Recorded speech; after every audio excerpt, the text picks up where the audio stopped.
I've got a lot of gameplay to show. I got a lot to discuss. Starting off the video, look at me going to work. His number is number 0. He shouldn't even be in the game. Got by him real easy. Got that Lob City music playing because we're about to get back-to-back alley-oops. Who am I ooping it to? It's gonna be Eric Gordon. Showing some love to Eric Gordon. He reversed it on that one. Wow, he's getting fancy. Here's the next alley-oop. Why not have the Lob City music playing? Who am I gonna oop this time? Number 27 to number 23. Anthony Davis. This is a very special video. I got 6 games in one video. 15 minutes, gameplay from 6 games. I'm gonna be catching you up to where I am, and I'm also gonna be giving you some tips. I got a lot of stuff coming, so let me get right into it. Let me talk about the signature skills. I won't forget about the gameplay though. I mean, look at this right here, getting the assist. I could have taken it myself, but I'm really getting my teammates going, and that's a part of my signature skill strategy as well. Look at this play. I split the pick and roll, take it up strong. All right, let me get into the signature skills. So far, I've purchased 6 or 7 signature skills. You can only have 5 equipped at a time, but I purchased 6 or 7. I have Ankle Breaker, Floor General, Defensive Anchor, Finisher, Dimer, Pickpocket, and Closer. Dimer is actually a really good signature skill, and it's because of one of the abilities you get, which is no pass error on your passes. There's going to be a play later on where I'm going to demonstrate a pass error. I get double teamed and I pass it to Anthony Davis, and he kind of fumbles my pass for a couple of seconds, and that gives the defense enough time to get back into the play because he was wide open. But ever since I equipped, and look at that no-look pass, that might be in a montage, you never know. But ever since I equipped Dimer, I never see my teammates mishandle my passes. They never do that. And so that alone is worth that signature skill. And then obviously also you give them a boost in their shooting percentages by up to 10 if you have level 3. So Dimer, that's something that I'm always going to be using now because I love that there's no pass error. Floor General is actually really good as well because what you do is you boost everyone on your team.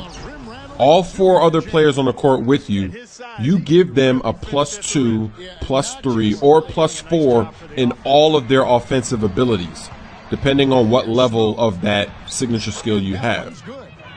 So let's say one of your teammates has a 76 layup. If you have Floor General, now they have an 80 layup. Okay, if one of your teammates has an 86-3, now they have a 93. You see how that works? It does it to all their offensive abilities. And when you're playing this game on Hall of Fame, whatever you can do to make your teammates better, that's what I want to do. That's what I want equipped. So I'm using Floor General. Defensive Anchor is the same thing, but it's on the defensive side. You give a boost to all the defensive abilities of your teammates, all the defensive attributes. So that's another one that I'm rolling with now. The other 2 that I have equipped are Ankle Breaker and Finisher. And those are 2 signature skills that are for me to make me play better. And really, I wish I could use some more like Shot Creator, and I wish I could use more to help me out, but I'm really concerned with my teammates. If you're playing on higher difficulties, you'll notice that the other team plays so well and your teammates don't play well. So if you use Floor General and Defensive Anchor, you basically give them a boost to compete with the CPU on the other team. So that's why I'm doing that. That's my strategy. And after this game, I had to work on my pass. You see my pass is getting picked off. So Pickpocket and Closer, I don't have them equipped currently going forward, and it's mainly because I don't need them right now. Maybe later in the future, maybe in the playoffs. Like Closer. Closer's great, but for 3 quarters, you only have 4 signature skills. So I would rather have 5 signature skills because Eric Gordon already has the Closer for our team. So maybe in the playoffs, if we're playing a tough team or something, then maybe I'll go ahead and switch back to closer. And look at how I shaded. I used the defensive shading to get that steal, because then it put me right there. So when I reach, it was a steal. So if you see some signature skills that you like, you should probably just buy them, because when you get in the playoffs and you're playing against different teams in different matchups, you might want to switch up your signature skills depending on who it is. There's one signature skill that I really want. It's Lockdown Defender, and it basically neutralizes all the signature skills of the player that you're defending. But the problem is that it costs 7,500 VC. So maybe at the end of the season I'll get that, because that's a lot. All the other ones only cost 1,000 for level 1. That shot after the pick and roll looked like something that Steve Nash would do, weaving left and right. But Lockdown Defender, that's going to be one that you got to have for the playoffs, because let's say I go up against somebody like Derrick Rose. I'm not even sure what his signature skills are, but he's probably got ankle breaker, he's probably got shot creator, he's probably got a whole bunch of stuff like that. So if I have Lockdown Defender and I'm defending him, I'll be able to stop all that nonsense. I'll be able to neutralize it. And oh, you ain't Jay Smooth, baby. Anthony Davis is just not throwing down lobs. In some games he does layups. He ain't Jay Smooth, baby. But it's all good, because Eric Gordon has my back here in the fourth quarter. He's got that closer signature skill, so you know I'm going to him every time down. Look at that. I give it to him on the break. He pulls up. Nothing but net.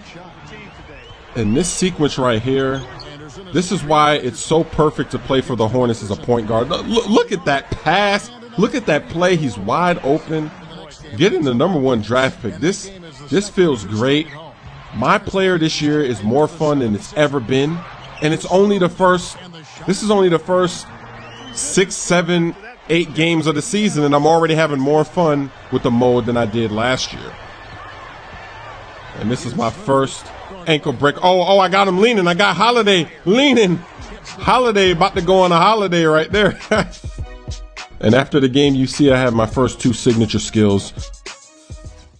All right, boys. Let's give these people what they came for. All right? These are our fans. This is our house. Let's get that W for these youngies.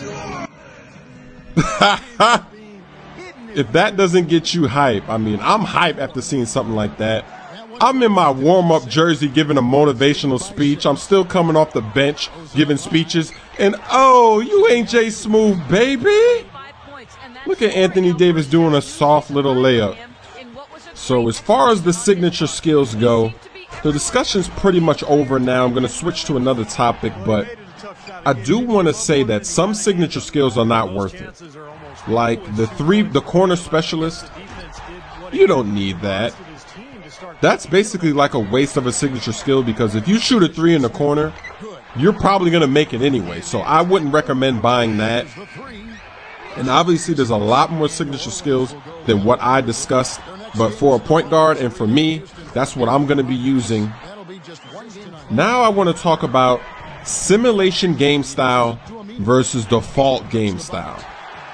Now, all these gameplays you're seeing are on default game style. I just played my first sim game style game, and it was against the Indiana Pacers, and it's coming up. I got a few more videos to make before I get to that point in the season, but you'll be able to see. But I just want to talk about the differences. First off, when you play on simulation, I think it's going to be easier to win games. And one of the reasons is because they lowered the three-point slider. So when you play on default Hall of Fame and the CPU is wide open for a 3, or even if they're not wide open for a 3, if they shoot a 3, you're terrified. You're terrified because you know 9 times out of 10 that 3 is going to go in. But when I played it on simulation, and so far I've only played 1 game, so maybe I need to experiment. But Danny Granger was missing wide open 3s. And it wasn't just him. It seemed like everybody on the team was. And look at Anthony Davis missing another dunk. So when I get to the Pacers game, I'm going to make sure when I'm editing the video to show you all those misses from 3. And oh, look at, is that Kemba Walker? Oh, Remember that press conference when I said I was better, or not press conference, it was the pre-draft interview, and I said that I was better than Kemba Walker? Well, right there I just showed why, because Kemba Walker, he can't walk anymore. He just hit the floor. All right, let me get back to the simulation game style differences. The next difference is that the stamina, they changed the stamina. So you get tired in the first quarter, your teammates get tired. Anthony Davis in one of my games, there was 5 minutes left in the first quarter, and he was tired. And the other team gets tired too. So since players are tired, they're not able to score as easily. It makes it easier to win those games as well. I think it does. Splash. 2K Sports Magazine, the latest issue, is now available. Smooth, the cover athlete, emerging as a star talent in the NBA. All these open threes that you see me making, I'm making them with the 73 ball rating. It's really weird. I don't think I have to upgrade my 3-point because as long as I'm open, I've been making my threes. So probably the only time I'll upgrade it is when we get close to the 3-point competition, because I'm going to try to win the 3-point competition. So back to the simulation game style talk. Stamina is a huge factor. Everyone gets tired. And there's actually, if you're going to play on simulation, then you might want to consider getting the charge card signature skill. And actually, you see this replay right here, this vertical replay? This is the reason why I went with Nike shoes after my first 5 games. They asked you, do you want to go Jordan? Do you want to go Nike? I went with Nike because I want to get those vertical replays when I dunk the ball.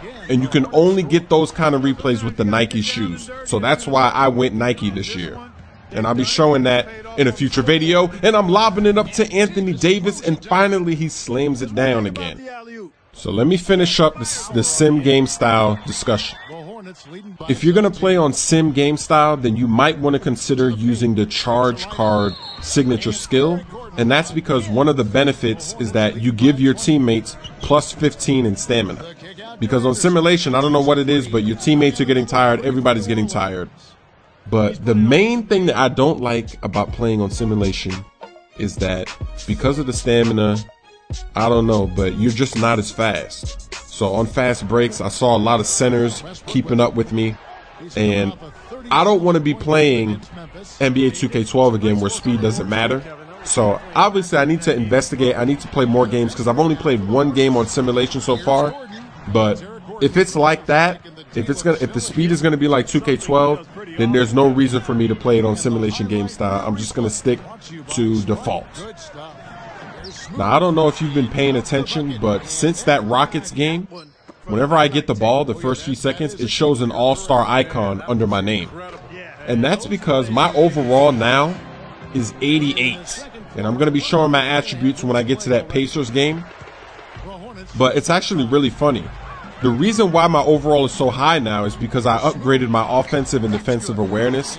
Not too much, but I got it up to 85.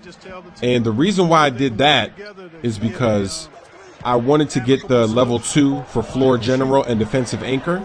And you can't unlock level 2s with some of these things until you have certain attributes. So as soon as I upgraded those things up to 85 to qualify for level 2, my overall skyrocketed. And when you see my attributes, you'll be like, how did that happen? Because my shot medium, my shot 3-point, my shot close, it's all the same. It's still 76, 70. Look at that dunk. The only thing I did was I upgraded a few things like my on-ball defense. I got that up to 80.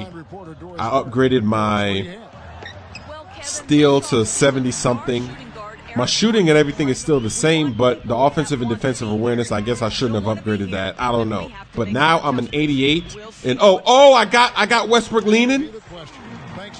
And actually, I'll talk more about ratings and how to boost your rating. And because this year in 2K13, there are so many ways for you to get your rating up high. With the VC points and even with certain things that you can do in the game mode. So I'll be showing that in my next few videos. But in this game, we pretty much lost big to the Oklahoma City Thunder. So I was just going to town. I was just getting montage clips. Look at that. Look at that sky hook after the crossover behind the back move. I'm probably going to start playing just the key games, because normally you want to play every game in your season so you can upgrade your attributes. But my attributes are already high enough now. So I'm probably just going to start playing key games, and this year I might complete 2, 3, 4 seasons. You never know.